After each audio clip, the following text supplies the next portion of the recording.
Entonces, nada más como un poquito de recordatorio de lo que vimos la clase pasada. Esta filmina yo creo que lo recopila, ¿no? Nosotros hasta ahorita lo último que hemos visto de la clase pasada y la antepasada son estos dos enfoques para llevar a cabo evaluaciones de resultados o de impacto, ¿no? Entonces, nada más para que lo sigan teniendo bien en cuenta. El enfoque basado en atribución fueron esos cálculos que hicimos, ¿se acuerdan? Donde teníamos varios diseños experimentales y cuasi experimentales y ustedes calculaban cuál era el impacto y entonces iban viendo cómo se iba modificando ese impacto con base en el tipo de diseño. Y el objetivo era estimar un contrafactual, es decir, ¿qué hubiera pasado si el proyecto no hubiera existido? Era como tratar de entender cuál hubiera sido esa situación alterna.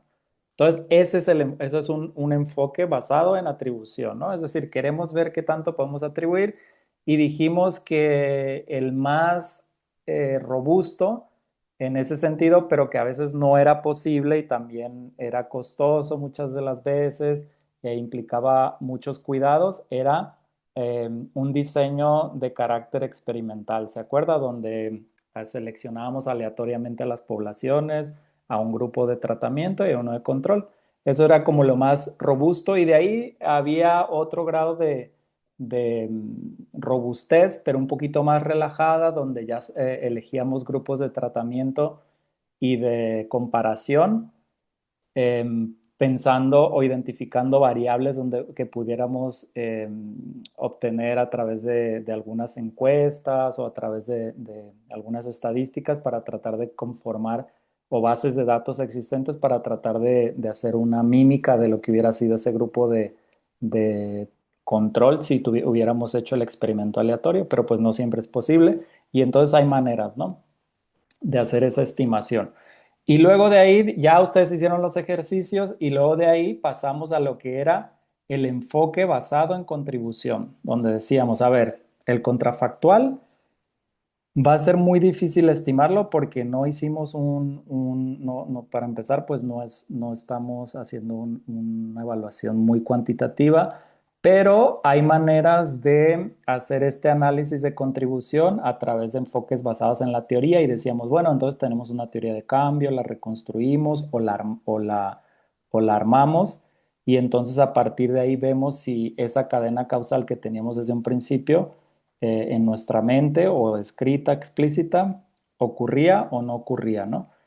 Y entonces decíamos que había varias formas de hacer ese proceso y había varios diseños también y hablábamos de lo que era el análisis de contribución, no sé si se acuerdan, de la evaluación realista, de la cosecha de resultados, de los cambios más significativos y decíamos que no solamente se trataba de un solo método, a veces se combinaban y había también distintos grados de robustez en la implementación, ¿no? Entonces, nada más para que se ubiquen. Esos dos tipos ya los vimos y dentro de cada uno de ellos vimos distintos diseños, ¿va? Entonces, ahora vamos a seguir con los métodos de evaluación que pueden servir tanto para recolectar información cualitativa o cuantitativa en cada uno de estos enfoques, porque también decíamos que no solamente era importante tener una medición de impacto bien precisa, que sí, que obviamente es relevante, pero necesitábamos, pero eso nos explicaba el cuánto había cambiado, se había logrado, pero no teníamos las dinámicas de cambio o los cómo habían sucedido esos cambios, ¿no? Y eso es bien importante porque imagínate que tú vas a hacer una evaluación y solamente dices, ah, el impacto, el cambio en el consumo, que obviamente te lo van a pedir, fue de, no sé, un 10%. Un 10% de jóvenes ya no consume alcohol ahora. Ok, súper bien. Pero esa es una parte de la explicación y es muy cuantitativa, pero también hay otra parte que hay que documentar de cómo suceden esos procesos de cambio. ¿Qué de toda la parte de la intervención está funcionando? ¿Qué de todos los componentes no están funcionando como se esperaba? ¿Y a qué responde más ese cambio? ¿A qué componentes del proyecto, no? Entonces, el día de hoy nos vamos a enfocar a esos métodos de evaluación, que acá a lo que yo me refiero con método es a el tipo de dato que se va a recolectar, ¿sí? Entonces, seguro que ustedes ya lo han escuchado. No me estoy refiriendo a un método de organización de pasos para recolectar la información, sino al tipo de datos, ¿no? Ya dentro de cada técnica hay métodos particulares para seguir, paso uno, paso dos, paso tres, para poder para poder aplicar esa técnica. Y también a veces se le llama método a ese proceso organizativo, ¿no? Para recolectar el dato y obtener una medición o una información. Ahorita yo me voy a referir a cómo se genera la evidencia sobre los resultados del proyecto, y en ese sentido hay tres métodos, ¿no? El método cuantitativo, que seguro ustedes ya lo vieron cuando habrán estudiado desde la preparatoria, si yo mal no recuerdo, cuando estudiamos ya algunos aires de sociología, ya nos hablan cuando estudiamos el métodos de investigación, ¿se acuerdan? Nos hablaban de cómo hacer estudios o investigación científica, y nos decían que estaba el método cuantitativo, el cualitativo y el mixto. Yo creo que no hay mucho que explicar, ahorita lo vamos a ver con ejemplos. Y básicamente el método cuantitativo está muy ligado a la recolección de un dato numérico, ¿no? Que te hable de magnitudes, de cambio, de proporciones, de porcentajes, de cobertura, de una magnitud que tú puedes medir dentro de una escala numérica. Y en ese sentido, pues hay varias fuentes de información para recolectar ese dato cuantitativo. Ahorita vamos a ver. Y luego viene el método cualitativo, que es un poco más descriptivo, que tiene que ver con la recolección de experiencias, de percepciones, de historias que describen dinámicas detrás de esas magnitudes de cambio, ¿no?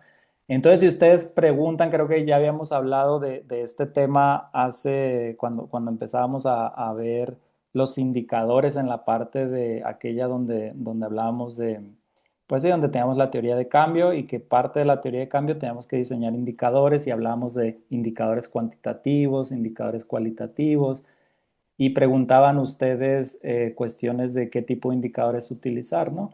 Entonces, una cosa es el propósito de indicadores cualitativos que tienen esa funcionalidad, ¿no? Como de explicar los cómo, las dinámicas para entender, y para si vas a volver a replicar tu proyecto con algunas modificaciones, pues sepas cuáles son esas dinámicas de cambio, ¿no? ¿Qué es lo que está limitando? ¿Qué es lo que está ayudando a que funcione el proyecto? Esa información, pues no te la va a dar siempre un indicador cuantitativo, entonces que tienes que recoger esta información que es más cualitativa. Y ahora, si ustedes me preguntan, pues, ¿qué es mejor, no? Lo cuanti y lo quali. Yo creo que no se trata de decir, es cuanti o es quali, sino que generalmente se va a tener que hacer algo mixto donde se combinen las dos cuestiones, porque si tomas una postura o tomas otra postura, pues generalmente te vas a quedar corto en la explicación, ¿no? En ese sentido, el método mixto es recolectar información cuantitativa y cualitativa que te ayude no solamente a explicar cuál fue la magnitud de ese cambio pensando en evaluaciones de resultado, de impacto, sino también las dinámicas detrás, ¿no?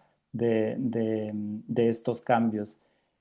O transformaciones más profundas que te las va a dar una narrativa, ¿no? Y que te va a dar esta explicación. A veces los que venimos de un background o de estudios que son más, por ejemplo, cuantitativos, como la economía, yo soy economista, hay una resistencia inherente al método cualitativo, ¿no? Porque nos enseñan como si la parte cuantitativa fuera la panacea o la manera de realizar las cosas.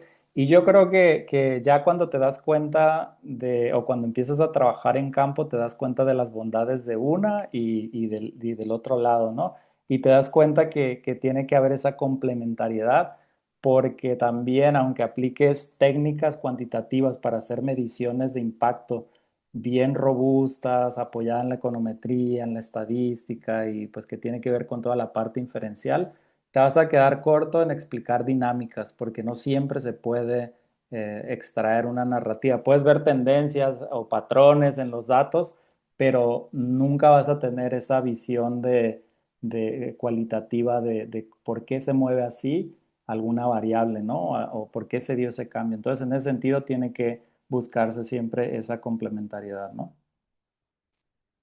Entonces, los métodos cuantitativos, pues van a ser estos métodos que van a usar datos numéricos para medir esos cambios, es decir, se va a tratar de tratar de ver cuánto cambió o cuánto se modificó, cuál fue la profundidad de ese cambio en términos de magnitud. Y entonces te van a permitir medir esa magnitud del cambio, vas a poder hacer también comparaciones de grupos de manera más cualitativa y hacer una estimación más precisa de impacto. Yo creo que, por ejemplo, cuando ustedes hacen, ¿se acuerdan que estuvimos hablando de los retornos a la inversión y hablábamos del retorno social de la inversión y también hablábamos de los costos-beneficios y los las distintas maneras de calcularlo? Yo creo que aquí es bien importante para ese tipo de estimaciones hacer una estimación de impacto cuantitativa. No estoy diciendo que se ignore la parte cualitativa. Lo que estoy diciendo es que es bien importante. ¿Por qué? Porque los donantes generalmente te van a pedir, y ya lo habíamos hablado, ¿cuánto me cuesta a mí, por ejemplo, bajar un nivel del consumo de 20 a 30? Y para hacer esa estimación, tienes que hacer una evaluación de impacto que te permita primero ver cuánto cambió o de cuánto fue esa modificación. Y una vez que tengas ese dato, entonces hacer ese cálculo del retorno social de la inversión o en ese sentido de los beneficios obtenidos, ¿no? Y para eso vas a necesitar una medida cuantitativa. Si esa medida cuantitativa no está prevista desde el inicio, difícilmente, y que sea parte de esa estimación de impacto un poquito más robusta, difícilmente vas a poder llegar a una estimación de un costo-beneficio que también sea robusto, ¿no? Entonces no son cosas independientes. Y si quieres hacer esas estimaciones de costo-beneficio, tienes que, al igual que una evaluación de impacto, tienes que preverla desde la planificación. Hablábamos la vez pasada que hay un ciclo de proyectos, ¿no? Donde está el diagnóstico, la planificación, el monitoreo, la evaluación y bueno, la parte del aprendizaje, ¿no? Entonces, dentro de ese ciclo se tiene que hacer este mapeo de qué vamos a necesitar para lo que queremos informar. Y en ese sentido, esa evaluación de impacto que va a recoger algo cuantitativo tiene que estar prevista porque tiene costos implícitos. No es muy difícil empezar a hacer la implementación y después querer obtener estos indicadores cuando no se hizo esa planificación inicial, ¿no? Entonces, para que eso pues siempre lo tengan en cuenta. Obviamente, se pueden hacer otro tipo de estimaciones y aproximaciones, pero eso pues también compromete la calidad de la información. Entonces es bien importante como desde el inicio que tengan siempre el ciclo de un proyecto para que sepan en qué momento se tiene que hacer ese pensamiento estratégico de qué se requiere. Por ejemplo, porcentaje de jóvenes que consumen alcohol antes y después de la intervención, o número de días de consumo en el último mes, dependiendo cómo ustedes quieran hacer esa medición de cambio en el nivel de consumo, ¿no? Y obviamente, pues una de las ventajas de tener indicadores cuantitativos o de utilizar estos métodos cuantitativos es que puedes comparar entre grupos para no hacer generalizaciones y tener una mayor precisión. ¿Por qué? Porque no todas las personas que participan en un proyecto reaccionan de la misma manera a las intervenciones. Y sobre todo también en temas cuando se toma una perspectiva de género, por ejemplo, o una perspectiva de multiculturalidad o dependiendo con el tipo de poblaciones que ustedes trabajen, es bien importante ver qué pasa con ciertos estratos de la población, ¿no? Que puede ser una cuestión etaria, distintos edades, en este caso pues estamos hablando de 12 a 17 años, el ejemplo hipotético, pero tal vez ustedes trabajan con adicciones en grupos más variados, que pueden ser adultos mayores, pueden ser jóvenes. Entonces ustedes tienen que tener la capacidad de observar poblaciones que son heterogéneas, ¿no? Que reaccionan de manera distinta. Hombres, mujeres, y esa es una variable que importa, o sea, tienen que tener ese nivel de granularidad en el análisis para que ustedes puedan hacer esas comparaciones y decir para quiénes sí funciona la intervención y dónde se encuentran los mayores efectos, y para cuáles tal vez no está tan refinada la intervención y entonces se requieren otro tipo de estrategias, ¿no? Como que eso es bien importante y entonces te va a permitir hacer esa comparación. Obviamente, cuando se recolecta información cualitativa también se puede hacer, pero esas estimaciones de parámetros de cambio con esa precisión, pues no se puede, ¿no? Puedes tener ahí ideas de factores que influyen, los cuales son también bien importantes, pero si se quieren hacer estimaciones más finas, es bien importante el método cuantitativo, pues para poder diferenciar, ¿no? Limitaciones, pues obviamente no siempre explican los por qué o esos mecanismos o los cómo, ¿no? Que ya lo venimos hablando.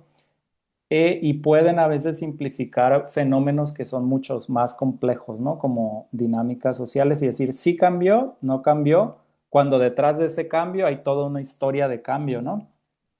Entonces a veces te simplifican y son buenos porque te hacen ese tipo de estimaciones, pero también no te dan todo el contexto, ¿no? En ese sentido, pues el método cualitativo es bien importante porque no solamente me va a permitir, porque me va a permitir explorar ese cómo, ¿no? O esos por qué. Al momento de hablar de experiencias, de procesos de cambio, de las percepciones de las personas, esa parte es muy enriquecedora y obviamente le agrega como toda la parte del análisis que está detrás de ese cambio, ¿no? Y te va a permitir entender esos mecanismos de cambio, es decir, cómo pasaste si dentro de tu teoría de cambio tú tenías la parte de que esperabas cambio de conocimientos, cambio de comportamientos, de prácticas, pues te va a contar, al momento que hagas tú las entrevistas, que empieces a triangular, vas a empezar a ver patrones que se repiten en ciertas personas, ¿no? Y entonces vas a poder crear historias detrás de esos procesos de cambio, cuáles son los factores que limitaron, cuáles son los factores que agilizaron el proceso de cambio o cuáles son los factores que aún están no resueltos y sobre los cuales el proyecto tiene que trabajar de una manera más estratégica y enfocada en la siguiente fase, ¿no? Entonces, si se fijan, hay algo que falta en el otro método y obviamente si te quedas en algo muy cualitativo, pues también hay algo que falta. Entonces, por eso la complementariedad.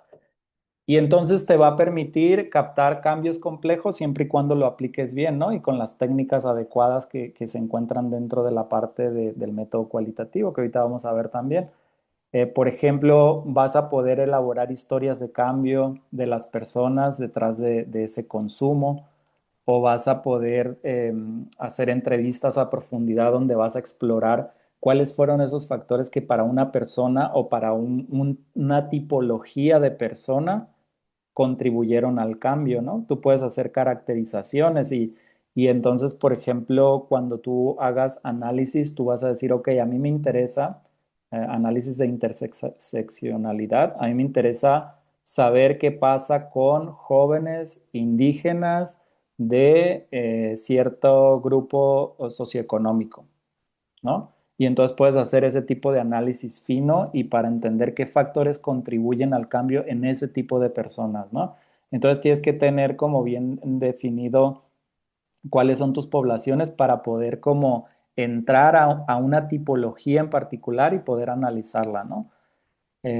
Obviamente con los cuantitativos también lo puedes hacer cuando tú en la encuesta preguntas variables sociodemográficas, ¿no? Y puedes hacer esos análisis, pero acá estamos hablando de explicaciones que construyen para entender mecanismos de cambio o para entender cambios más complejos que no son un sí o un no o cambió de un 5 a un 10%.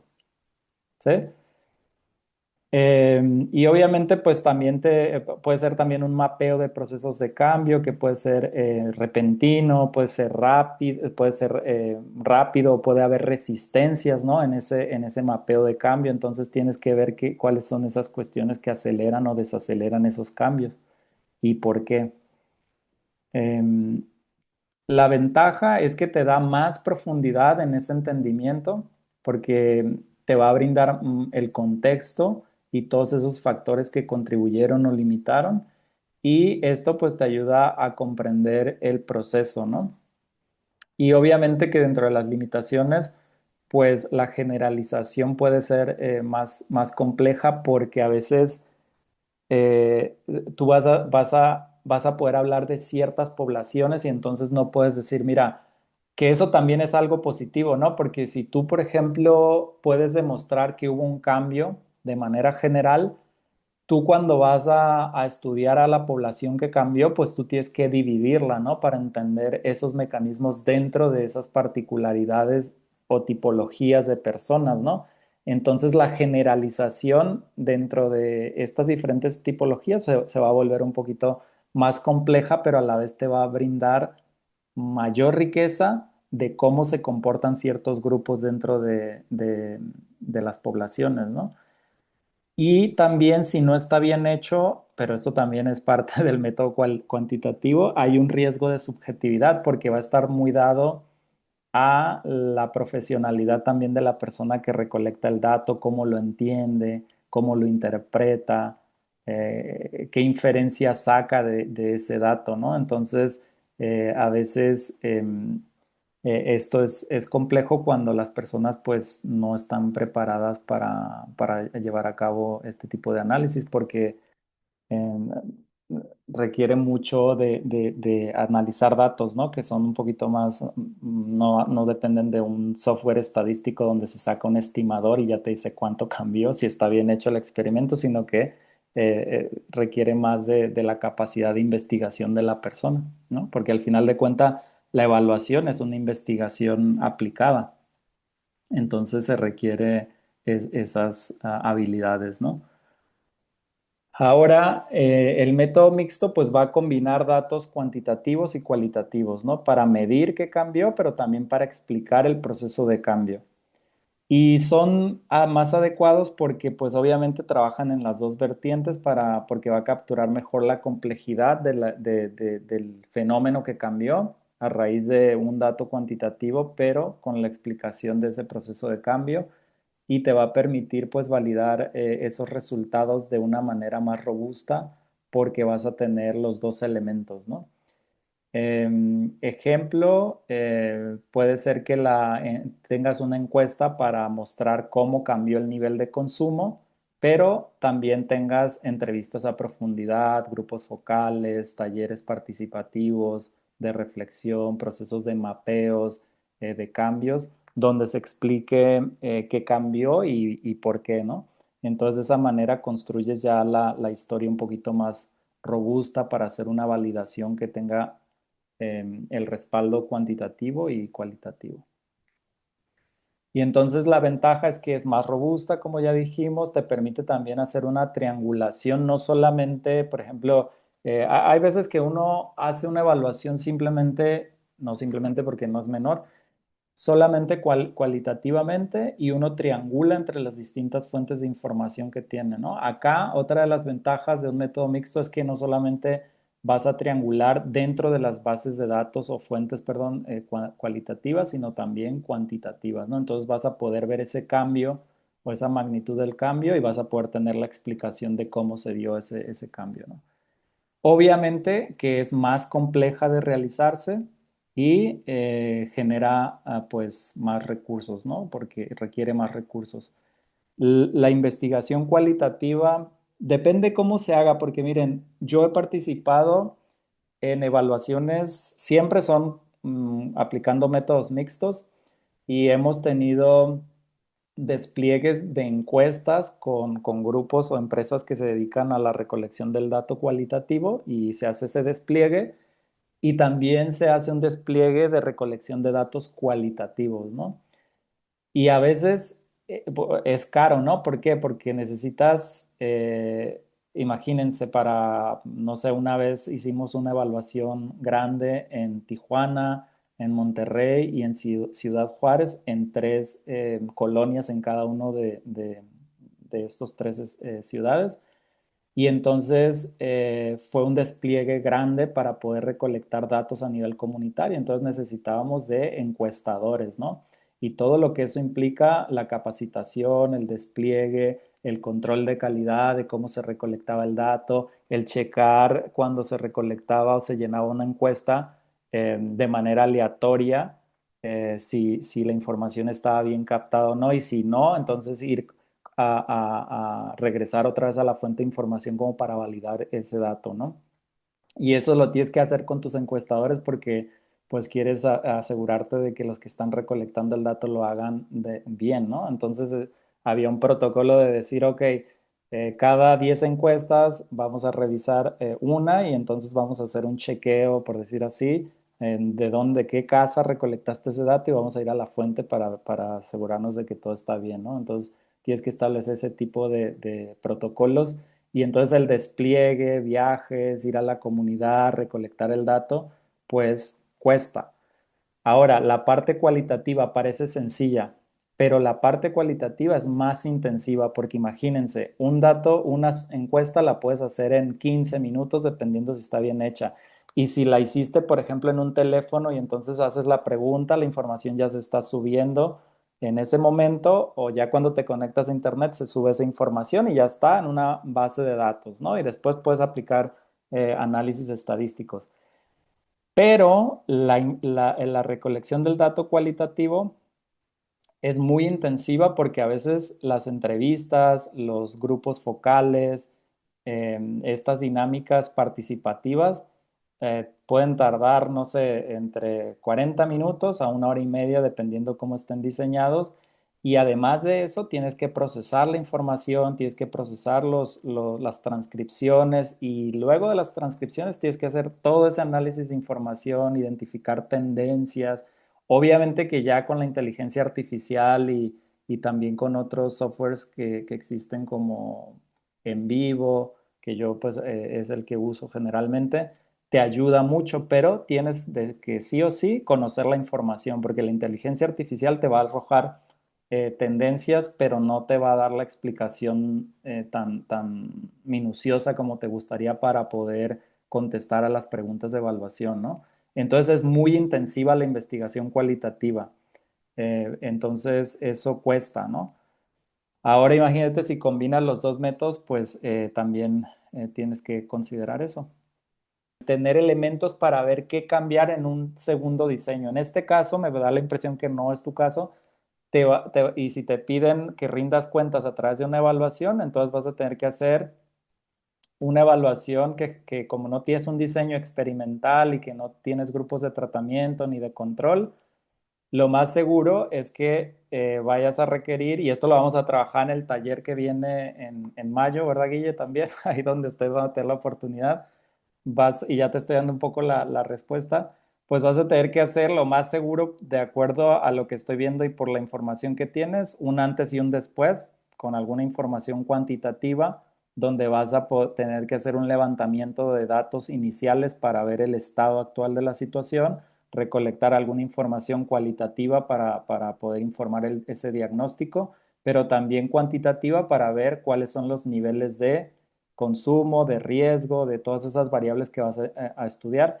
Y posteriormente, pues vas a tener que hacer un levantamiento final. ¿Es totalmente robusto? ¿Es totalmente preciso? No, ya hemos visto en la clase cuáles son como las no desventajas, pero las debilidades de estos métodos, pero me da la impresión que es lo que se puede hacer. Y eso yo lo complementaría con una parte cualitativa que dependiendo del diseño y dependiendo de la intervención, por ejemplo, ahorita vamos a ver qué tipos de técnicas cualitativas se pueden utilizar y en qué contexto, que ya sean, no sé, grupos focales para entender dinámicas de cambio a nivel escolar o entrevistas a profundidad para explorar cambios más profundos o más a detalle o historias de vida cuando haya casos en los cuales hubo un cambio muy grande y entonces queremos ver qué pasó detrás de todo eso, o algunas otras técnicas, ¿no? Pero es más o menos como un sketch de lo que se podría hacer en ese caso, obviamente entendiendo las debilidades, ¿no? Entonces, en ese sentido, el método va a definir el tipo de datos, como ya habíamos hablado, mientras que la técnica nos va a dar idea de definir o nos va a decir cómo recolectamos ese dato, ¿no? Una cosa es decir, es cuantitativo, es cualitativo, y ya cuando vas a recolectar la información con alguna técnica en particular, es pensar en cómo le vamos a hacer, ¿no? ¿Qué hay detrás de todo eso? Por ejemplo. Existen muchas más, ¿no? De técnicas, pero yo voy a hablar de las que generalmente son las más comunes y ustedes ya las conocen, solamente las estamos repasando. Yo creo que acá y con Guille, pues la idea no es entrar a profundidad a ver cómo se diseña una encuesta, no es entrar a profundidad de cómo se hace una entrevista, un grupo focal, una historia de vida, porque eso en sí mismo es un taller y es otra temática que yo no la voy a abordar, entonces nos vamos a quedar cortos porque cada una de ellas tiene su truquito, ¿no? O sea, una encuesta, pues tienes que empezar a pensar en cómo formular las preguntas para que no estén sesgadas, cómo hacerlas para que sean claras, cómo hacerlas para que la gente te conteste una o la otra opción y entonces entiendan la pregunta para no caer en errores de medición, ¿no? Y por ende en sesgos de medición cuando la pregunta no está bien hecha. Y lo mismo para las entrevistas, ¿no? En la encuesta, generalmente uno lo que trata de recolectar es información cuantitativa, donde tú pones opciones. Yo creo que todo el mundo hemos contestado una encuesta como la que nos hace INEGI, por ejemplo, y nos pregunta sobre cuánto ganamos, eh, a veces también cuánto gastamos, también nos pregunta si tenemos trabajo, si no tenemos trabajo. Nos hacen un montón de preguntas que generalmente son cerradas para poder establecer una cantidad, un número y hacer una medición. En cambio, las entrevistas, la diferencia es que son preguntas más abiertas, pueden ser estructuradas donde tú quieres hacer la pregunta a todas las personas, la misma pregunta o vas fluyendo conforme te van respondiendo y en ese sentido son semiestructuradas. Tienes como guías de preguntas y se van ampliando, te surgen otras preguntas y las vas incluyendo. Entonces, en ese sentido tienes distintas modalidades, pero también las preguntas tienen que estar bien hechas.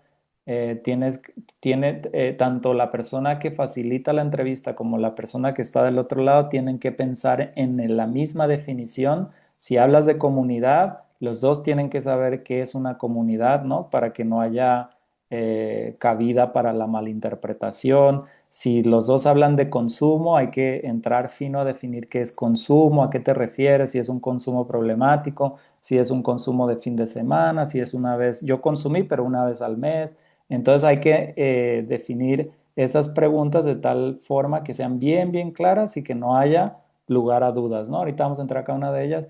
Grupos focales donde hablas, facilitas una conversación para tratar de ver comportamientos a nivel grupal, a nivel social o comunitario, historias de vida, talleres de reflexión, datos administrativos, revisión documental es otra fuente de información donde checas documentos del proyecto o también puede ser observación directa, ¿no?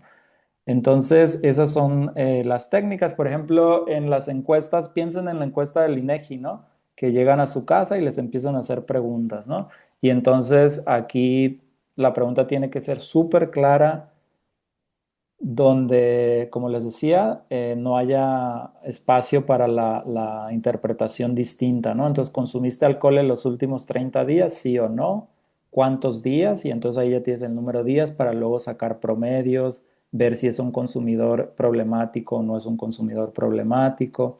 Y entonces quieres usar una encuesta cuando quieres medir la prevalencia de un fenómeno, ¿no? Es decir, de cuánto es el consumo, cómo se mantiene en el tiempo, hacer variaciones, cambios porcentuales, promedios, sacar esas comparaciones de manera bien certera comparar antes y después, hacer esas comparaciones entre grupo y cuando también necesitas entender a un universo y entonces necesitas eh, obtener una muestra para poder hablar de ese universo de manera representativa a través de una partecita pequeña de ese universo, ¿no?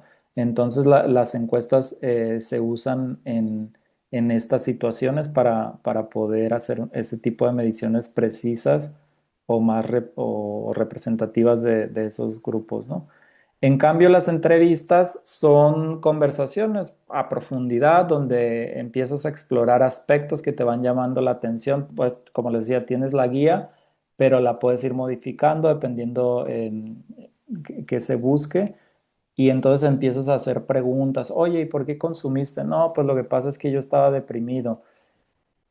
¿Y cómo llegamos ahí, no? ¿Por qué, a qué se deben estas, bueno, obviamente dependiendo la delicadeza del tema, ¿no? Y si se generó esa confianza para hablar, porque ahorita vamos a hablar de temas donde, sobre temas delicados para no hacer daño, ¿no? Que también es algo que se tiene que tener en cuenta, porque pues hay que tener sensibilidad y respetar a la persona que está del otro lado. No se trata de llegar a recolectar la información y forzar a la persona que te dé una respuesta. Hay que generar todas las condiciones para que haya esa confianza y no solamente que se dé la confianza de extraer el dato y me voy y qué bonito ya cumplí, sino para verdaderamente reflexionar con esa persona sobre la situación y entonces aprovechar la evaluación como un espacio de reflexión mismo donde tú recolectas un dato que sirve para una evaluación más general, pero también donde hablas con la persona y en ese proceso de hablar, la persona reflexiona sobre cuestiones que puede seguir cambiando, cuestiones que ya asimiló y entonces es un proceso de aprendizaje mutuo, ¿no? A mí al menos ese enfoque me gusta y eso tiene que ver también con devolver esa información, ¿no? Que todo el mundo te habla de devolver la información, pero yo creo que más que devolverla, el espacio de la entrevista o de ese taller de reflexión tiene que servir para que las personas compartan las experiencias y reflexionen sobre esos procesos de cambio y cómo eso se puede todavía mejorar en el futuro, ¿no? Yo creo que desde ese punto de vista o de este ángulo debe estar vista la evaluación y entonces generar lo que le llaman y que todo el mundo habla del empoderamiento, ¿no? Eh, Eso yo creo que la evaluación a veces se ve como un proceso técnico, recolecto el dato, veo cuánto cambió, qué bonito si cambiamos y lo documento y lo informo en un reporte y listo, se acabó. No, la evaluación tiene que estar pensada para generar ese espacio de reflexión donde es como si fuera otra intervención, imagínense como si fuera otro proyecto que ustedes están implementando y entonces, pero no tiene que ver con realizar una actividad, sino realizar un proceso crítico y reflexivo para ver en dónde estamos, de dónde venimos, por qué pasamos por esa situación y cómo le vamos a hacer para cambiar y qué me está a mí como persona limitando a dejar ese consumo. Entonces, por eso es que es bien importante que su evaluador o su evaluadora tenga también esta perspectiva, ¿no? Que no se vea como un proceso de extracción de la información y te informo lo que pasó, porque si no, entonces no se cumple con el propósito. O se vea la evaluación como un proceso reduccionista, ¿no? Entonces hay que estar bien alerta con eso y hasta un poquito invasivo, les diría yo. Se los dejo ahí nada más para que lo tengan en cuenta. Y entonces son esas conversaciones donde se habla de, pues, qué aprendiste del programa, cómo eso cambió tu relación con el consumo, qué es lo que está haciendo falta para que se mejore tu situación, por qué funcionó contigo, qué ves en los demás que no está pasando, qué es normal dentro de tu contexto. Y entonces ahí te van dando todos los elementos para tú poder generar como esa narrativa detrás de ese proceso de cambio, ¿no? Para entender esos procesos y explorar esas experiencias de cambio más con mayor grado de detalle. Además de estas entrevistas que pueden ser individuales, pueden ser grupales, pueden ser estructuradas con un protocolo así de voy a hacer la pregunta uno 2 3 4 5 y se acaba. O voy a empezar con la primera pregunta, luego voy viendo, puedo hacer otras preguntas entre medio. Eh, Además de esas entrevistas, tenemos los grupos focales, ¿no? Donde es una discusión grupal guiada, donde se tratan, en las entrevistas, el objetivo es un poco más como entender esos procesos de cambio, ¿no? Individuales. O también dentro del grupo, pero ya en los grupos focales quieres contrastar un poco percepciones entre los grupos, dinámicas ya, por ejemplo, que tienen que ver con comportamientos más sociales y por eso la facilitación tiene que estar bien hecha para tratar de cubrir esos temas o también normas sociales, ¿no? ¿Cómo se ven ellos? ¿Cómo ves tú los comportamientos entre ellos? No sé, puedes empezar hablando de consumo en el grupo y te vas a dar cuenta que uno dice, ah, yo sí, no, yo no. Pero está bien porque fue el fin de semana, entonces te vas dando cuenta ahí de son las normas sociales de aceptación hacia el consumo y también las normas sociales en cuanto a percepción del riesgo, ¿no? Entonces empiezas a ver dinámicas, es como si llegaras a, imagínense, es como si llegaras a una cancha de fútbol donde están varios jóvenes y tú llegaras desde arriba y empezaras a observar un poco la dinámica de ellos y entonces empiezas a ver cuáles son esas normas sociales o dinámicas grupales que no se van a dar si los entrevistas por separado porque no tienes esas presiones de pares alrededor que te están viendo, te están diciendo cómo comportarte y obviamente como eres parte de ese grupo, a veces se espera algo de ti. Entonces los grupos focales son muy buenos para, si los facilitas bien, a mí todavía me cuesta, tengo que ser sincero, porque tienes que generar como esa soltura en las personas para que empiecen a comportarse como si estuvieran solos, ¿no? Y que tú llegaras desde arriba y empezaras a ver esos comportamientos. Entonces, pero es bien interesante porque sobre todo en el tema de prevención y del consumo, pues tú quieres ver qué tanto afecta la presión de pares, ¿no? Cómo la presión de pares es un factor de riesgo o también cómo los pares también te protegen, o cómo las normas sociales frente al consumo, qué tan aceptadas son y qué es aceptable dentro de esos grupos, ¿no? Entonces, los grupos focales son muy interesantes en ese sentido, a raíz de las entrevistas que son más como tener unas guías, tener como guías de preguntas desarrolladas. En los grupos focales son como tópicos que tú vas lanzando y entonces vas viendo qué te contestan y a raíz de ese tópico lanzas el otro y vas viendo cuáles son las percepciones o actitudes hacia esos tópicos, ¿no? Como en este caso el consumo, la presión de pares, etcétera, etcétera. Ahora, la selección de técnicas, pues va a depender mucho de la pregunta de evaluación del diseño que ya vimos también y del tipo de resultado que queramos medir. Por ejemplo, si queremos algo bien preciso, por ejemplo, donde yo quiera ver cuánto cambió el consumo, a mí no me interesa saber la dinámica de cambio, me interesa porque mi donante me está preguntando a raíz de la intervención cuánto se redujo el consumo, punto. Y quiero que eso sea representativo de las poblaciones con las que yo estoy trabajando y me interesa saber esos cambios en las diferentes tipologías o grupos o subgrupos que yo tengo dentro de mi población. Entonces tú ya sabes que necesitas una encuesta, porque les vas a hacer las mismas preguntas que son de carácter cuantitativo y entonces quieres sacar promedios, variaciones de cambio y obviamente em, quieres que sean válidos, ¿no? Y para eso pues tuviste que, en este caso, si estás trabajando con un grupo pequeño, pues haces la encuesta para todos y entonces tienes la información de todo del universo. Pero si tienes grupos muy grandes, un universo muy grande y no te dan los tiempos y no te dan los recursos para aplicarla con todos, tendrás que sacar muestreos, ¿no? Y ese es otro tema que también se puede estudiar más adelante, que sea representativo de ese universo. Ahora, si tú además de eso sabes que necesitas entender cuáles son los mecanismos de por qué el consumo bajó de un 10 de un 30 a un 10%, pues puedes hacer preguntas en la encuesta, pero no te va a dar generalmente toda esta historia de cambio en la narrativa, entonces sabes que tienes que aplicar entrevistas, ¿no? Si quieres analizar cuestiones donde están en juego y dependiendo la temática, que en este caso, como todos están trabajando en temas de prevención del consumo, yo creo que es bien importante analizar dinámicas grupales, factores de riesgo como la presión de pares. Entonces, yo creo que un grupo focal pues te va a dar como esa información que quieres ver para ver si han habido esos cambios, ¿no? En esas dinámicas después de la intervención.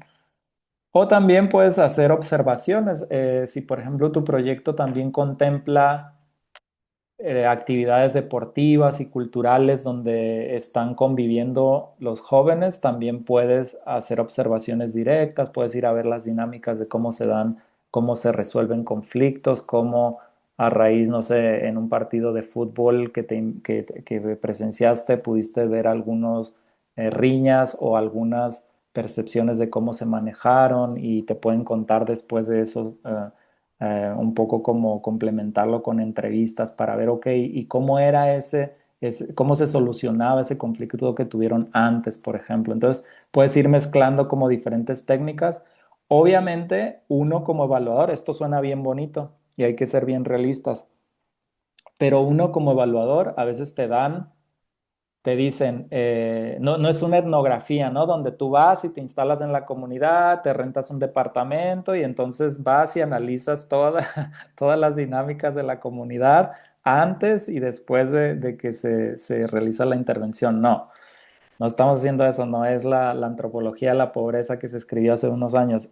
Acá como evaluador a uno le dicen, mira, este es el proyecto, se implementó de tal a tal fecha, dime qué técnicas de recolección de datos vas a utilizar y dime en qué semanas lo vas a hacer para yo ponerte ahí a todas las personas, porque tienes una semana para recolectar el dato y no más de eso, porque necesitamos hacer este informe y este otro informe. Entonces uno no tiene el lujo como para hacer esta mezcla de todas estas técnicas. Entonces tienes que priorizar con los recursos, con los tiempos y con los resultados que quieres medir, ¿no? Es un poquito más restringido que eso, ¿no? Entonces a veces se puede, hay veces que no se puede. Y hay veces que esta parte, las organizaciones que financian estos proyectos no lo entienden y entonces te dicen, no, es que queremos que la evaluación sea empoderadora de las comunidades, pero lo tienes que hacer en una semana.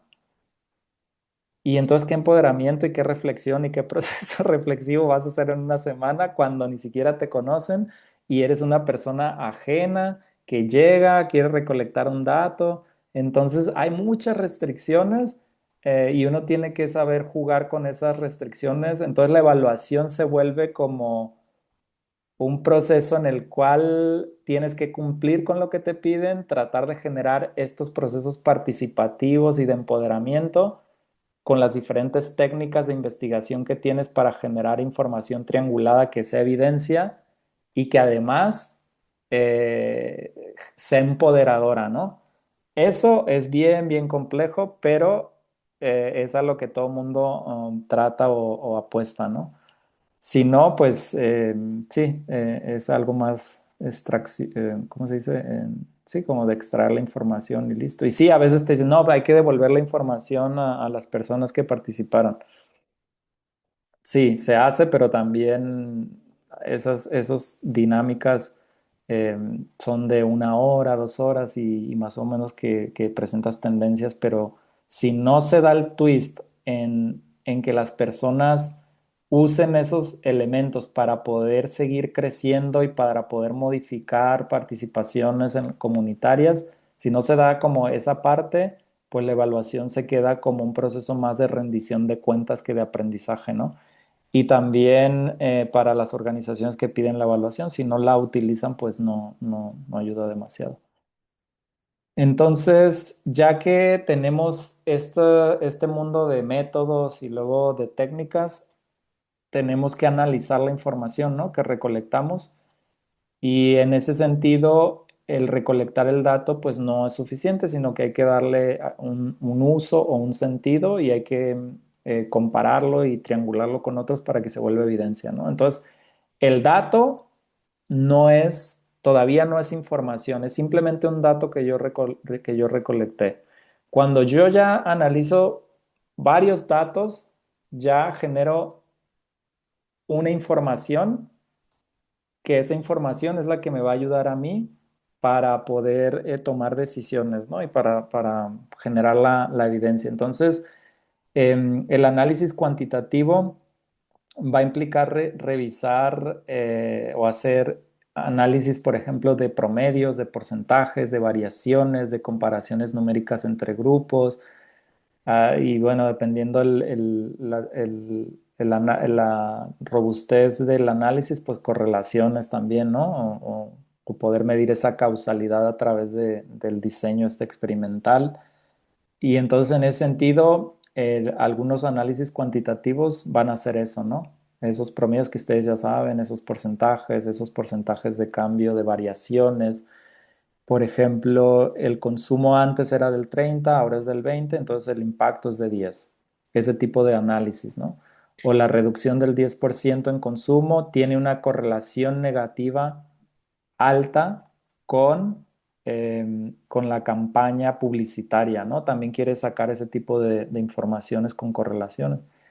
¿Y qué quiere decir esto? Pues que quieres ver, ok, si aumenta, si por ejemplo tú te diste cuenta que durante un tiempo estuviste implementando una campaña publicitaria y en ese tiempo que se implementó la campaña publicitaria tuviste que hubo una reducción en el consumo de alcohol, entonces tú quieres saber cuánto se correlaciona una acción con el efecto, ¿no? Que es el consumo. Entonces tienes que, para poder empezar a hacer un poco esas atribuciones de qué acciones son las que generan más cambios que otras, ¿no? Obviamente yo estoy un poco siendo un poco como simplificando el análisis, esto tiene mucho más que lo que yo les cuento, pero es más o menos ese tipo de aseveraciones o tipos de análisis que ustedes quieren tener de esos datos.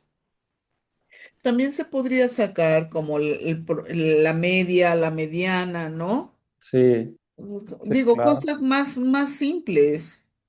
Pues ahí está, el promedio es uno, que es la media, Ujú. básicamente cuánto es el promedio o la media de consumo en esta población. Y esa Ajá. media ya te habla de impacto, porque ese 20% que tenemos ahí, por ejemplo, de consumo después, es un promedio de consumo después de la intervención, que fue 20 cuando antes era 30. Entonces, en términos medios, hubo un cambio del 10%. ¿Sí? O también la mediana, ¿no? Que puede ser con ciertos, que es lo que más se repite, ¿no? Dentro de algunas poblaciones.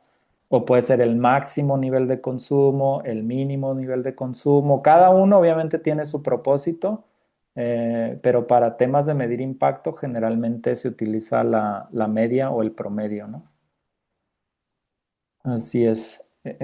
Sí, o sea, pueden ser análisis sencillos, pero ojo porque los análisis descriptivos que son sencillos son eso, descripciones.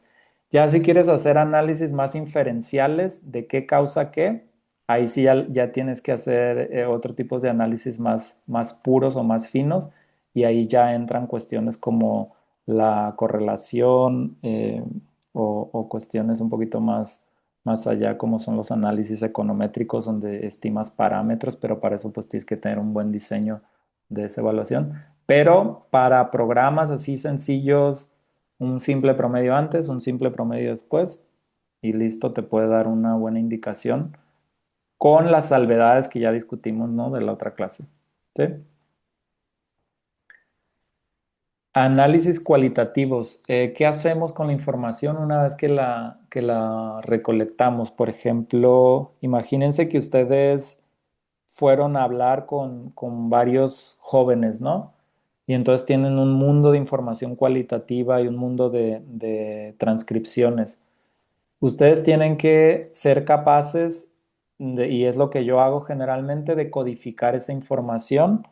Con las encuestas ahora es más fácil porque tú generalmente ya se usa mucho la recolección de la información en una tablet o en un teléfono, entonces tú cuando llegas a un espacio donde hay internet, esa información se jala a una base de datos y hay hasta softwares que son open source, que están abiertos para cualquier persona y que no tienen ningún costo y entonces es más sencillo. Con los análisis, y entonces ya tienes tú la base de datos y puedes sacar un simple promedio en Excel y otro de una variable y otro promedio de la otra variable y comparar y es sencillo, o entre grupos. En cuestiones ya más cualitativas, a veces los softwares generalmente cualitativos no son open source porque cuestan, porque son complejos y pues sí, pues se venden, ¿no? Debe de haber softwares también cualitativos. Yo no me he encontrado uno bueno. Generalmente yo uso en vivo. Y ahí tú lo que quieres hacer es codificar la información. ¿Y cómo se codifica esta información? Pues a veces es por pregunta de evaluación, por criterio. Por ejemplo, esta pregunta que me respondió tiene que ver con la pertinencia. Por ejemplo, ¿qué tanto el proyecto te está satisfaciendo tus necesidades o se enfocó a resolver los problemas que tú tienes? Y ya se sueltan las personas a contarte. Y entonces tú ya sabes que esa pregunta la tienes que codificar bajo el criterio de pertinencia o bajo el criterio de sostenibilidad. ¿Tú crees que estos resultados no sé, el consumo que tú estás teniendo ahora, tú crees que el próximo mes más o menos lo vas a sostener o no? ¿Y por qué? Entonces ahí ya hablas de sostenibilidad. Y entonces cuando tú vas categorizando, imagínense, agrupando las preguntas, todas estas preguntas tienen que ver con pertinencia de qué tanto el proyecto se enfoca a resolver una necesidad, qué tanto estos consumos van a aumentar, van a sostenerse en el tiempo. Tú ya no estás checando cada uno de los cuestionarios, sino que vas a irte a todas las preguntas de pertinencia y vas a sacar una conclusión, te vas a ir a todas las preguntas de sostenibilidad y vas a sacar una conclusión o una respuesta en ese aspecto en particular. Y entonces si tienes muchos más temas de codificación que te interesan, por ejemplo, actitudes sobre el riesgo. Entonces tú estás leyendo las entrevistas y luego ves que dentro de esas entrevistas hablan sobre una actitud al riesgo. No, a mí me vale. Entonces yo consumo y luego agarro el auto. Ah, no, yo, pues sí, es peligroso, pero yo igual le entro porque me gusta pasármela bien. Y entonces eso me ayuda como a ser un poquito más social. Y entonces ya eso, tú tienes que ser capaz de leer la información y entonces hacer esas codificaciones y atribuirles una temática en particular para luego, cuando tú quieras responder a una pregunta de cuál es la actitud hacia el riesgo, tú tengas todos los elementos en una cajita para poder analizarlos y poder sacar una respuesta en particular, ¿no? Adelante, Guille. Sí, aquí está Economía del Buen Vivir y te pregunta de cuál software hablas, que el que tú utilizas, y yo creo que también se puede utilizar Atlas T, pero sí tiene Sí, un costo, es muy fácil, bueno, no es tan fácil de usar, pero describe mucho lo que tú estás haciendo, ¿no? Lo que tú estás sí. diciendo. Pero si tienes otro software que sea como mucho más sencillo que Atlas T, y que no cueste tanto, pues estaría padre, pero no sé tú. Yo Atlas T, ese sí lo he utilizado, pero muy poco, y yo generalmente uso uno que se llama En Vivo, es una N Vivo, así con V, en como N Vivo. Y ese me ha resuelto muchos problemas porque puedes codificar todas las entrevistas y por varias categorías y entonces luego extraer información, hacer mapeo de letras, analizar, identificar esos patrones, por ejemplo, que te van revelando los datos para poder interpretar esa información, ¿no? O para poder contestar a esas preguntas de evaluación que uno tiene. Ahora con la inteligencia artificial también yo he hecho algunos intentos y han salido buenas cosas donde yo, por ejemplo, cuando recolecto información, obviamente con el consentimiento de las organizaciones con las que he trabajado, y apenas estoy como empezando en ese sentido porque también hay mucha resistencia, y también tienes que ser muy cuidadoso en cuál es la información o los datos que están alimentando las respuestas, ¿no? Y que tu agente te ayude como a solamente utilizar la información del archivo que tú le estás proveyendo, obviamente con previa anonimización de cualquier cosa que haya ahí, porque si no, pues obviamente no es ético, ¿no? Entonces uno tiene que asegurarse de que esa información que tú subes a tu agente, que esté bien anonimizada así al 100%. Entonces, para eso tú generas unos códigos, unos libros, códigos donde tú vas como diciendo, ok, para empezar, yo no subo información de las personas, ¿no? Eso lo quito y nada más sé si es hombre, si es mujer, la edad y listo. Y tampoco subo información de organizaciones ni nada. Entonces, todo eso yo ya de entrada lo quito. Lo que hago después es si dentro de la entrevista se refieren a algunos nombres de organizaciones, nombres de personas, cuestiones de ese tipo, tengo a un lado un código, un libro donde yo digo esto significa, por ejemplo, no sé, en vez de decir México, le pongo um, Micael o le pongo otra cosa, ¿no? Que no tenga nada que ver con México, cosa de que no se identifique el país de donde estoy recolectando la información, no se identifique la organización ni nada de eso. Entonces, tienes que ser muy cuidadoso y tienes que estar preparado para darte cuenta que los agentes a veces no te van a sacar la información que quieres, ¿no? Y estar preparado para la frustración. ¿Por qué? Porque las respuestas que te da a veces, tienes que saberte la información de sí o sí. Yo en mi caso, por ejemplo, si yo recolecto la información, yo me sé todas las entrevistas y más o menos sé quién me dijo qué y más o menos sé por dónde ya va. Entonces ya en mi cabeza ya hay una prerespuesta a una pregunta de evaluación que obviamente después cuando ya hago el análisis en vivo ya me doy cuenta y le agrego más, mira, esto me dijo, esto no me acordaba que me había dicho, pero sí, acá está y acá aparece y acá aparece, entonces hay una tendencia en los datos. Entonces tienes que conocer la información. Un software no te va a resolver eso porque le va a quitar a veces mucho contexto al dato. Y tú, como investigador, tienes que tener ese contexto y por eso tienes que ir al campo y conocer y recordar esas entrevistas para poder hacer estos análisis, ¿no? Entonces sí, la inteligencia artificial está muy buena porque si tú le haces búsquedas bien específicas y entre más específico seas, más información relevante te va a dar, y te va a tratar de dar una respuesta, pero no es una respuesta terminada, no es una respuesta triangulada, y yo creo que hacia allá va, ¿no? En el futuro de la evaluación, que estos agentes te empiecen a dar mayor información, pero todavía no estamos ahí, pero te va a ayudar como si tuvieras a un asistente de investigación a un lado que te está ayudando y te está dando información, pero tú debes de conocer los datos. Para mí eso es crucial. Si no, van a ser respuestas fuera de contexto o no vas a tener toda esa información que tú recolectaste y que tú te acuerdas que existe, porque la gente no está pensando lo mismo que tú. Entonces hay que tener mucho cuidado con eso y sobre todo que la información que tú subas sea anónima. También otra cosa que también les puede resolver la vida y también lo tienen que tener en cuenta ahora con el desarrollo de la inteligencia artificial, y yo ya también lo he empezado a pilotear, pero siempre con consentimiento, les digo, de las organizaciones, es que ya hay softwares o aplicaciones o soluciones que te ayudan a hacer entrevistas dinámicas. Yo ya las he utilizado, están buenísimas. Donde tú estás, obviamente, con la máquina, te pregunta, no sé.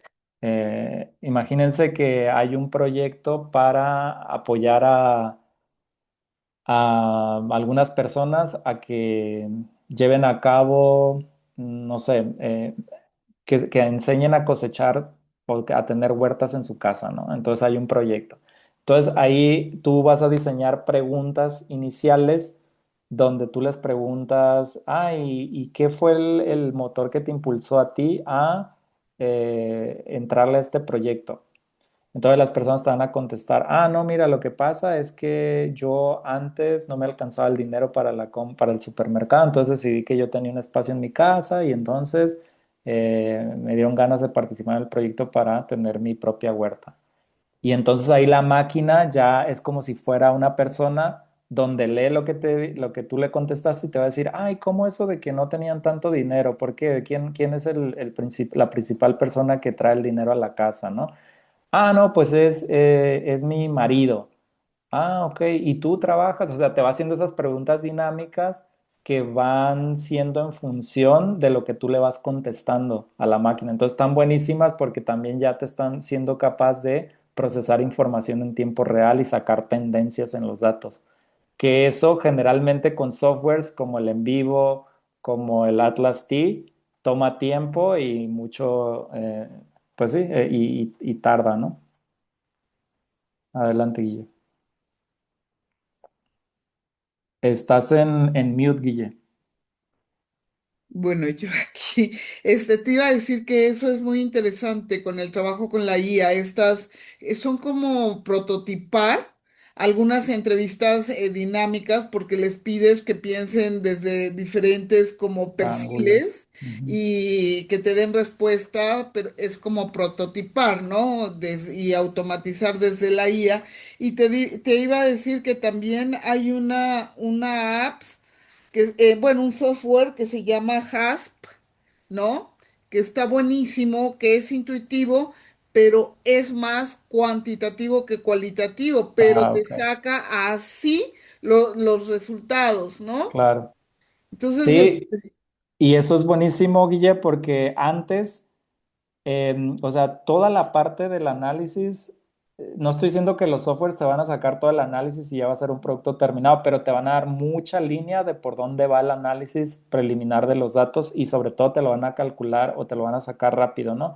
Que eso es oro molido y por eso a veces las evaluaciones o las investigaciones de campo son muy caras, porque claro. requieren mucho procesamiento de información. Entonces lo que está pasando ahora con estas nuevas técnicas y hacia allá va es un poco quitar todo ese peso de trabajo en los investigadores para que los investigadores se enfoquen a otras cuestiones o para que también los procesos de evaluación sean un poquito menos costosos de lo que solían ser.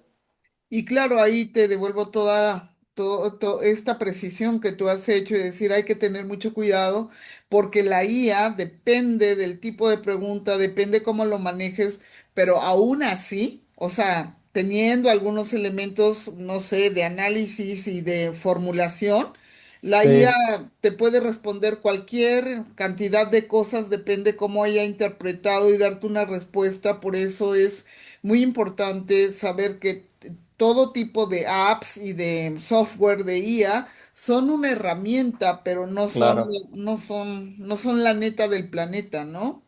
Sí te así ayuda, es. pero no. Y también cómo incorporar la IA en procesos, incluso de formulación de proyectos Sí, con asistentes o agentes, está impresionante. Claro, al sí. final del día pareciera que terminamos con el mismo proyecto, Proyecto.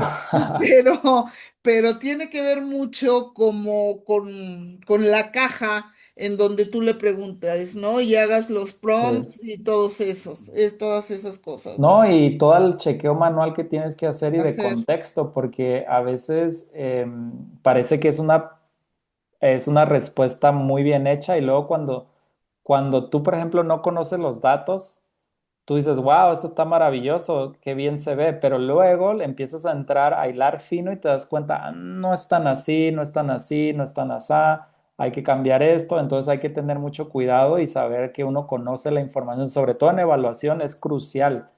O sea, yo no puedo ir con una persona a devolverle una evaluación de claro, un proyecto donde yo sé que ellos conocen a la población con la que trabajan y a veces yo soy solamente un facilitador, pero ellos ya tienen el 60% de la respuesta y el otro 40% yo vengo a recogerlo. Entonces, si yo llego con respuestas semi-hechas, fuera de contexto y sin ese cuidado y sin esos ejemplos que son la evidencia robusta, pues no es serio el trabajo y también no es creíble, porque ellos van a decir, Yo no me acuerdo de esto", y pues ellos están trabajando en el día a día con las personas, ¿no? ¿Qué le voy a yo a decir de ciertos aspectos? Entonces hay que ser muy cuidadoso de ese tipo de cuestiones al momento de hacer una evaluación o una investigación aplicada. y un levantamiento de la información y luego el análisis, porque está cañón. Pero bueno, Así es. solamente te quería como compartir y les quería compartir este tipo de cosas, pero ya se puede hacer, ¿no? Y bueno, Sí, produces muy rápido, pero si produces más de lo mismo, sin que tenga conexión con el territorio, está cañón. sí. Y lo que ayuda mucho, ojo, yo no estoy diciendo que no se use, yo creo que hay que usarlo con cuidado y es inevitable y de hecho es fascinante saber utilizar la IA, ¿no? Sí, Pero también si lo vas a hacer, hay que dar mucho contexto a la IA para que también esas respuestas sean mucho más precisas, ¿no? Entonces hay que recolectar mucha información de contexto para que también esos resultados que ustedes quieren ver en esos impactos también estén como sustanciados en ese contexto y puedan ser más útiles de lo que serían, ¿no? Yo creo que ese es el mensaje. claro. La triangulación ya la vimos en una de las clases pasadas y es básicamente usar múltiples fuentes de información o métodos para validar los resultados o también información recolectada por varios evaluadores, porque a veces no puedes tú cubrir todo y entonces tienes que triangular esas fuentes, esa entrevista con esa encuesta que obtuvo este evaluador y este otro evaluador de este contexto, del otro contexto, ¿no? Entonces es como decir, a ver, este no es un resultado aislado, es una tendencia que se repite y está presente o salió en tales métodos o técnicas de recolección de datos, ¿no? Por ejemplo, y eso se transforma en evidencia. La encuesta muestra que baja el consumo, la entrevista confirma también esa baja del consumo y además te explica por qué, mientras que los grupos focales te dicen de esos cambios a nivel grupal, comunitario, de los cuales tú ya tenías como una certeza de que venían modificándose, ¿no? ¿Y por qué es importante? Porque ayuda a la credibilidad y porque es necesario, porque es generar evidencia. Una evaluación está basada en evidencia. Entonces, si tú no tienes esta triangulación, no es evidencia.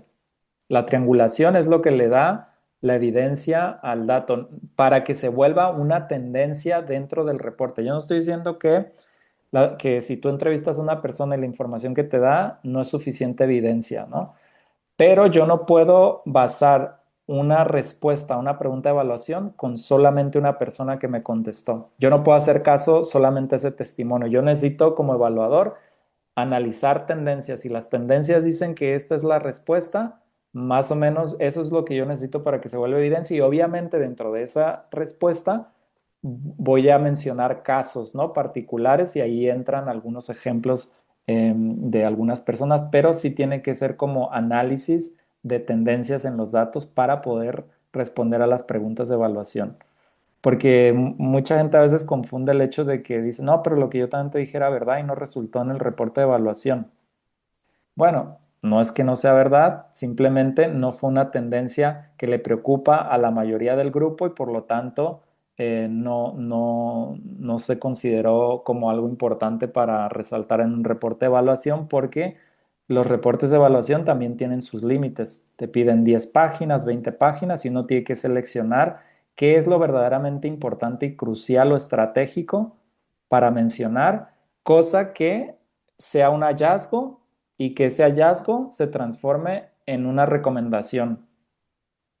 Entonces uno también como evaluador tiene que tomar ese tipo de decisiones y por eso eres evaluador para poder darle peso a las respuestas, a las tendencias y un poco ver qué es lo que va a ser crucial para este proyecto para mejorar en el futuro, ¿no? Entonces sí, a veces lamentablemente alguna información se va a quedar fuera. Calidad de la información va a depender mucho de elegir bien el método, quanti, quali, de usar esas técnicas adecuadas, de triangularlas con rigor, para que no sean respuestas, por ejemplo, a esas preguntas de evaluación, que son interpretaciones personales. Y en ese sentido, la evaluación es rigurosa cuando se construye pues a partir de esa evidencia sólida, ¿no? Donde a veces sí, cuando uno presenta la evaluación, ahí y hay cosas que salen que no están tan buenas, entonces uno tiene que tener la evidencia para poder defender los hallazgos que salen de los datos.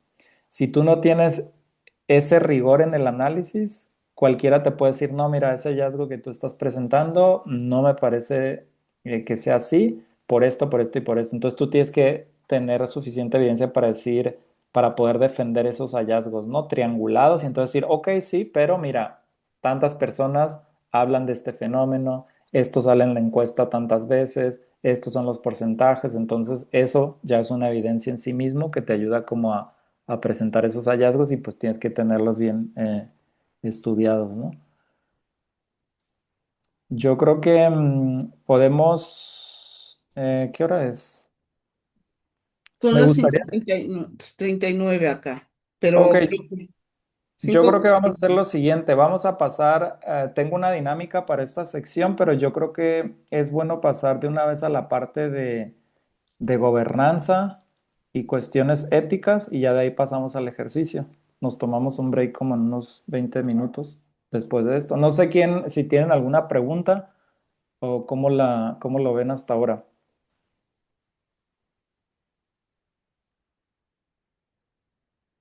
Yo sé que estoy hablando muy por encima, pero lo que pasa es que entrar a detalle a cada uno de estos aspectos es muy involucrado y yo creo que la idea es un poco comunicar la lógica detrás de estos métodos y ya después, pues para poder hacer para poder hacer estas técnicas, pues es una habilidad, ¿no? Entonces hay que estudiarlas, hay que ver cómo se hace una encuesta, cómo se hace una entrevista, cómo se facilita un grupo focal, cómo se facilita un taller de reflexión, cómo se hacen historias de vida.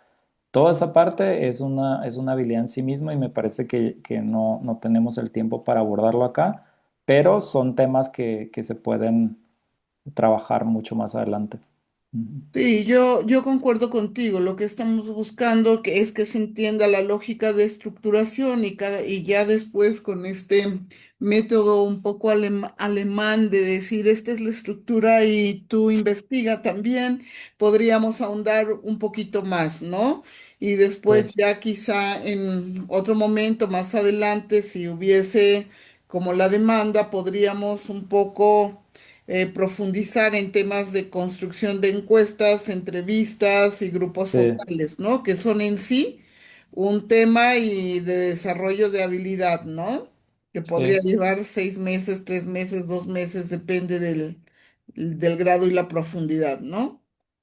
Sí, y creo que también algo que hay que resaltar es que si ustedes ya están trabajando en contacto directo con las comunidades, porque como les digo, esto requiere una habilidad. Facilitar un grupo focal parece sencillo, pero cuando uno lo está facilitando, uno tiene que tener en cuenta el proceso de facilitación, las preguntas bien claras, el cómo formularlas, perdón, los tópicos bien claros, el cómo formularlos, qué es un tópico, cómo generar la dinámica de participación y de involucramiento. Todo eso es un skill, es una habilidad. Entonces se requieren de personas que tengan la capacidad para trabajar con personas. A veces no es para todos, yo no estoy diciendo que no se puedan aprender, pero hay unas personas que que ya tienen algunas habilidades y otros que las pueden desarrollar, pero no toda la gente tiene el tacto para trabajar con gente, hay que ser honestos, y entonces si quieres hacerlo y te interesa, entonces hay que dedicarle tiempo a eso, ¿no? Pero sí como decirles que no cualquier persona puede hacer una facilitación de un grupo focal, o lo va a hacer, pero no sé si la respuesta y el involucramiento de las personas que están ahí participando va a ser tan bueno como una persona que tiene la habilidad para hacerlo, ¿no? Entonces hay que tomar en cuenta ese tipo de cuestiones. Y yo no sé si todos ustedes están pensando en dedicarse a eso y por ende, pues, adquirir más habilidades en este sentido, ¿no? También hay que tomar eso en cuenta, pero al menos sí saber que existen esas técnicas, que se requiere preparación y que se requiere gente con experiencia facilitando para que sus evaluaciones también sean pues un poquito más, que estén mejor hechas, ¿no? Y que también se aprende en el camino, claro, si tú Ujú. te quieres dedicar a eso, pero te va a llevar un tiempo de aprendizaje, ¿no? Sí, y por eso les digo, ustedes que trabajan con personas ya es un punto extra porque eso es bien importante. Imagínense si ustedes en el día a día están interactuando, ¿por qué no podrían facilitar un grupo focal si ustedes tienen la técnica? Es mucho más fácil, más difícil para personas que vienen de otros campos y que no están en contacto con las personas. ¿Por qué? Porque requiere mucha empatía, mucho conocimiento del tema, entonces eso hay que desarrollarse y toma más tiempo la empatía, ¿no? Pero bueno. Ahorita vamos a hacer un ejercicio de cómo diferenciar algunas de estas técnicas, pero antes de eso me gustaría hablar de un tema que Guille hizo mucho hincapié en el temario, que era la gobernanza en la evaluación y algunos principios éticos, y yo creo que es muy importante, aunque pareciera ser algo secundario. Yo creo que es importante, ¿por qué? Porque las evaluaciones tienen que tener bien claro quiénes son los grupos de interés, ¿no? Que se están involucrando, qué jerarquías hay y también qué se va a hacer con los resultados de la evaluación. Y la otra cuestión es cómo hacer para que esta otra intervención, que es una evaluación y que es una intervención en sí misma, no genere daños negativos al hacer la recolección del dato. Entonces ustedes cada vez más van a estar viendo este término el de no hacer daño, ¿no? El do not harm que es en inglés, que no es otra cosa más que cómo le hacemos para recolectar información sin generar efectos negativos en las personas, ¿no? Entonces ahorita vamos a hablar sobre eso, la importancia de la cooperación y la coordinación entre actores claves, el uso de la información y la gobernanza participativa, ¿no? Entonces, para empezar, en los actores clave, ¿quién debe estar y para qué? Básicamente esa es la pregunta, ¿no? Acá, como les decía desde un principio, y creo que un compañero también nos decía la vez pasada, la evaluación no es solamente técnica, sino que tiene un componente político y social. Es decir, qué se evalúa, por qué se evalúa, qué se puede evaluar y qué no se puede evaluar, y también cómo esto tiene unos efectos en las personas, ¿no? Entonces, y los recursos en donde se ponen, ¿no? Toda esa parte que está como detrás ya del proceso en sí mismo, pues es bien importante y hay que tomarlo en cuenta porque eso determina el alcance de la evaluación en sí mismo, ¿no? Y qué tipo de información puedes recolectar o no. Entonces también es importante saber o determinar quién participa, quién decide en este proceso y cómo cada actor se ve o se involucra en una parte distinta del proyecto de evaluación, ¿no? Y tú vas a tener diferentes tipos de actores que son los de tu intervención, generalmente, como los jóvenes que participan, las familias, las escuelas, los docentes en sí mismo, los implementadores del proyecto, los gobiernos, otras organizaciones de la sociedad civil. Siempre hay actores involucrados que te pueden dar información dependiendo de su involucramiento dentro de la intervención en sí misma, ¿no? Y no los vas a necesitar a todos o no es necesario que estén involucrados todos en cada detalle del proceso de evaluación, desde el diseño hasta la diseminación de los resultados, ¿no?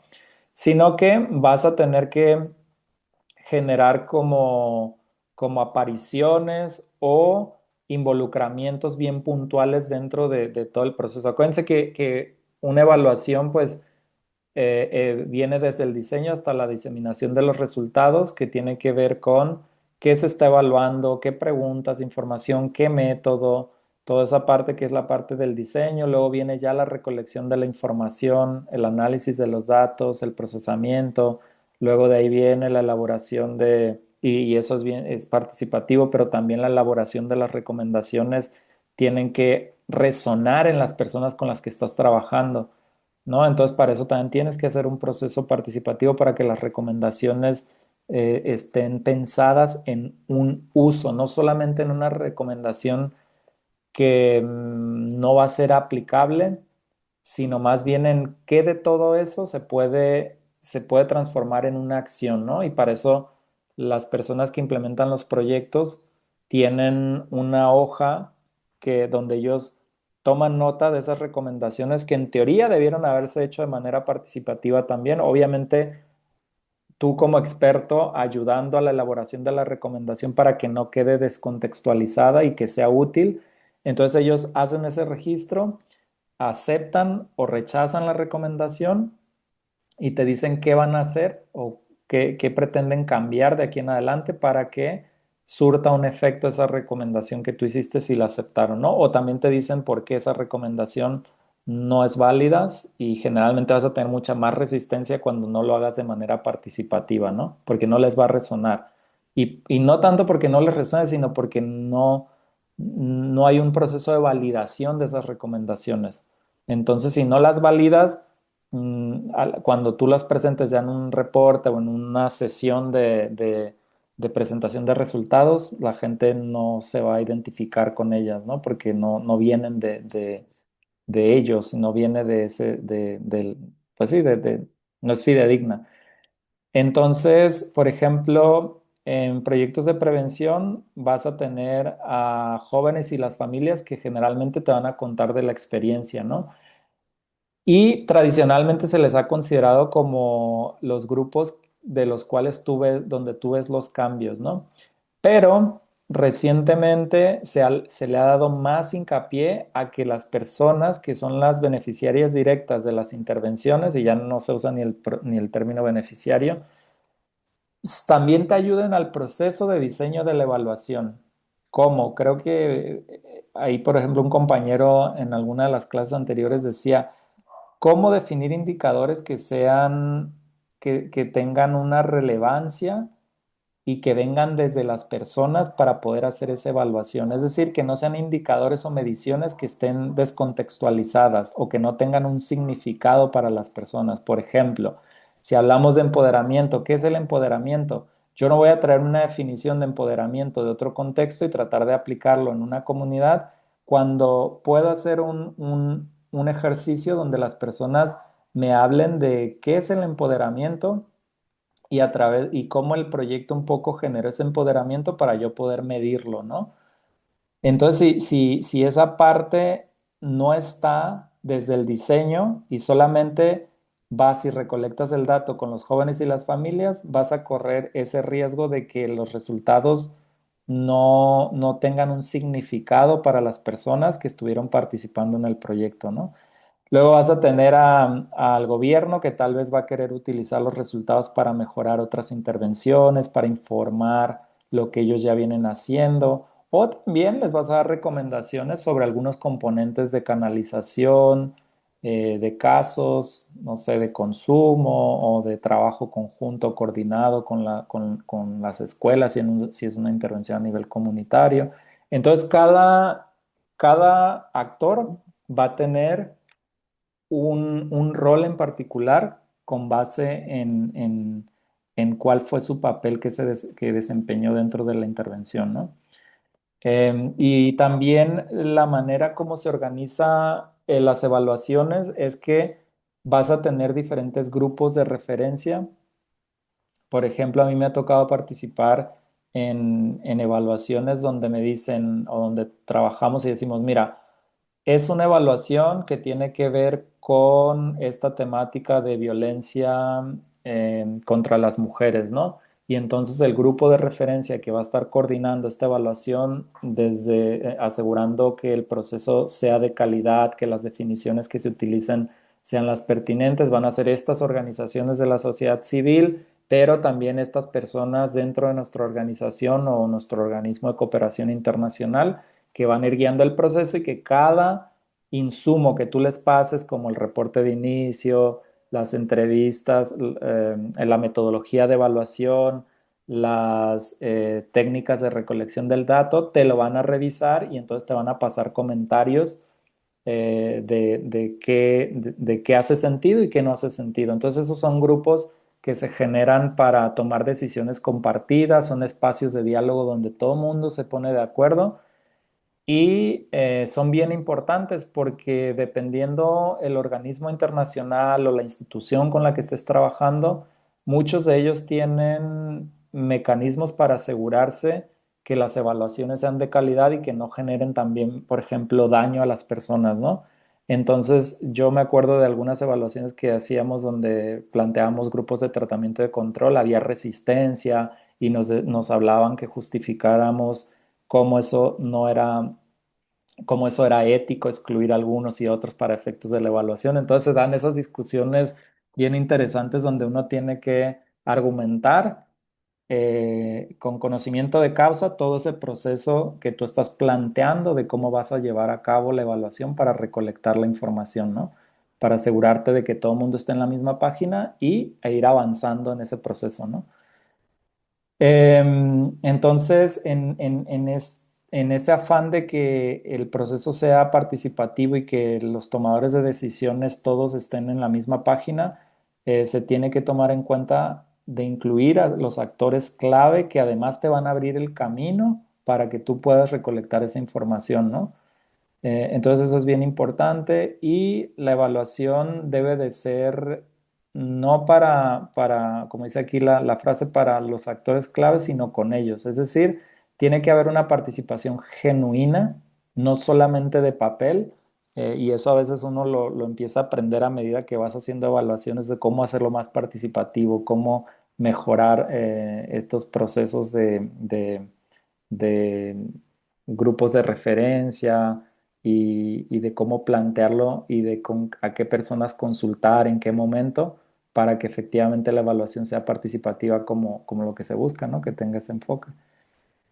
Por ejemplo, jóvenes se podrían involucrar en diseños de indicadores de evaluación donde ellos te digan, mira, estos son los indicadores que a nosotros nos resuenan y en los cuales nosotros los medimos de esta manera o se ven reflejados en nosotros de esta forma.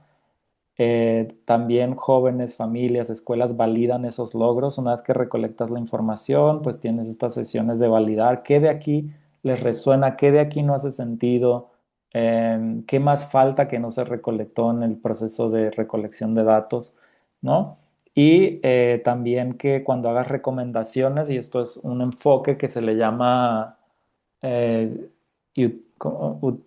es un enfoque enfocado al uso de las recomendaciones, donde tú tienes sesiones con implementadores, donantes y líderes para validar qué tan útiles son esas recomendaciones, ¿no? Ese es otro enfoque que también se utiliza, el Utilization Focus que le llaman.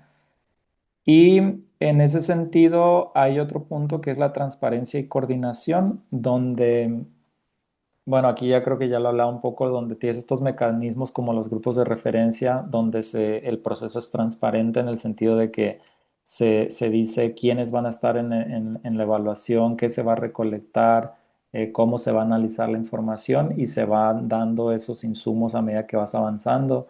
Cada quien tiene sus responsabilidades y papeles claros dentro del proceso, quién revisa, quién consolida, quién lidera ciertas reuniones. Hay una comunicación constante también para mantener informados de los cambios en el proceso, sobre todo, por ejemplo, en la recolección de datos que a veces se complica y hay veces que uno no mide ciertos riesgos, entonces hay que tener ese tipo de cuestiones bien documentadas y con comunicación para que fluya. Y generalmente son espacios de consulta, ¿no? Donde presentas resultados preliminares, vas hablando de cómo va avanzando y te van dando como direcciones de qué aspectos abordar y qué depurar en el proceso, ¿no? El último punto es sobre la ética en la evaluación, que era lo que les decía de cómo generar una evidencia sin generar daños cuando hablamos de poblaciones vulnerables, que es lo que ustedes están haciendo todo el tiempo, gente que está en situación de movilidad, gente de bajos recursos, gente con propensión pues sí, a ciertas condiciones que los vuelven más vulnerables que otros l- em, o temas sensibles, por ejemplo, de consumo, violación, sanidad mental. Hay todo un montón de aspectos que a veces parece bonito recolectar y hacer una bonita encuesta y una entrevista, pero ya cuando la estás aplicando te das cuenta que la realidad es más compleja que eso y entonces tienes que tocar ciertos temas sin herir a las personas, tratándolos de manera digna. Todo eso es muy, muy importante, sobre todo en temas de prevención. Imagínense hablar con una persona que ha sufrido violencia y a través de esa violencia se genera una adicción por la dependencia, por querer salir. Entonces, a veces ni los entrevistadores estamos preparados para darnos cuenta de las historias que nos van a contar, ¿no? ¿Cómo le haces también para cuando tú haces algunas preguntas que no deberías haber hecho y que las hiciste por descuido? O también algunas preguntas que hiciste muy ligeramente, pero eso generaron o detonaron una situación de vulnerabilidad o una crisis emocional. ¿Cómo te preparas para todo eso como evaluador? ¿No?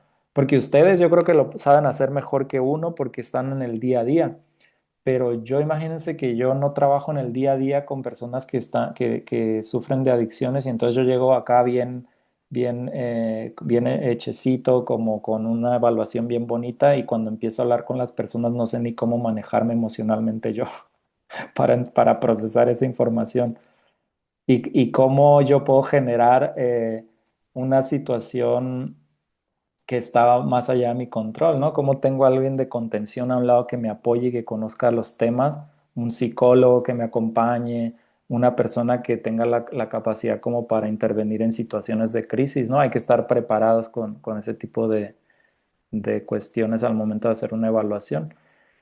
Entonces, hay 7 principios para éticos claves, que es el primero es el de no hacer daño, el de consentimiento informado, el de confidencialidad de la información, el de no estigmatizar, que creo que es bien importante, el de comprometerte con protección a los derechos de las poblaciones vulnerables, sensibilidad cultural, cuando es un contexto que no conoces, y el uso responsable de nosotros como evaluadores de la información que recolectamos, ¿no?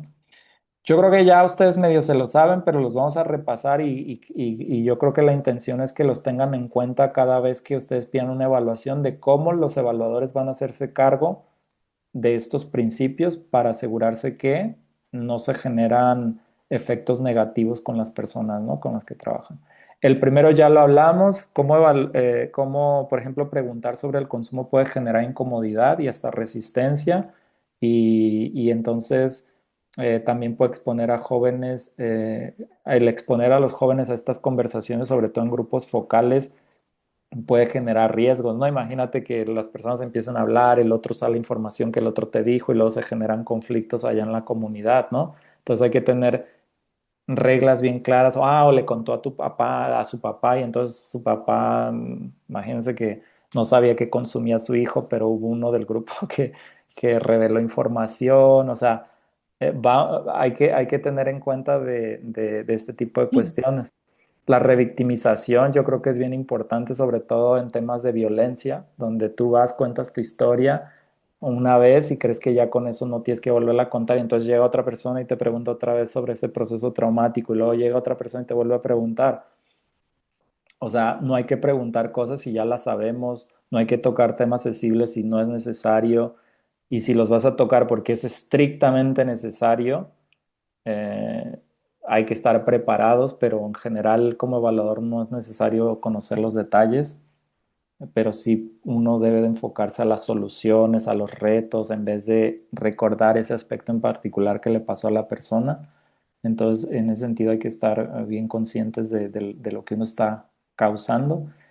Consentimiento informado es básicamente pedir consentimiento a los jóvenes, sobre todo, de participación, leer para qué se está haciendo la evaluación, si están de acuerdo en participar y si ellos no están en capacidad de tomar decisiones, entonces que un adulto apoye o autorice la participación del joven o la joven. Y siempre dejar bien claro para qué se hace esta evaluación, ¿no? ¿Y cuál es la utilidad? Y sobre todo decir que tienen la posibilidad de dejar la evaluación o la entrevista o la dinámica en la que participan si no se sienten cómodos en seguir contestando, ¿no? Y también algo que yo hago es decir, y bueno, la manera que se tratan las evaluaciones es no revelar qué dijo qué, porque a veces es bien, la gente le gusta poner en las evaluaciones citas textuales y en las citas textuales se revela el dato de la persona, se puede conocer quién lo dijo, ¿no? Entonces hay que ser bien cuidadoso con esa parte.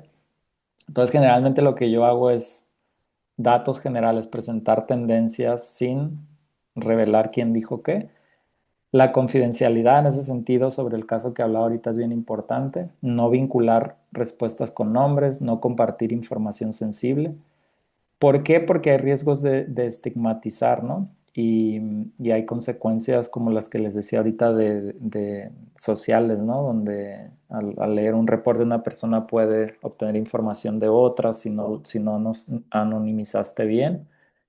La no estigmatización, como evaluadores, pues no hay que etiquetar a los jóvenes como problemáticos, como borrachos, como el grupo de alto riesgo. O sea, no es necesario utilizar esas terminologías porque una, pues estigmatizan y no cuentan la historia y no cuentan la realidad y no cuentan los contextos y entonces generan eso, estigmatización.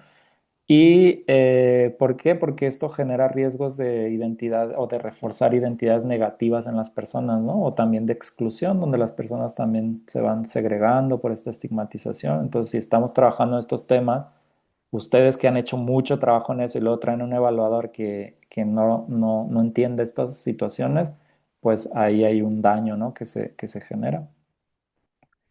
Protección de poblaciones vulnerables es, generalmente ustedes saben que son los menores de edad, las mujeres, algún tipo de mujeres, algunas en contextos de violencia o en contextos de riesgo.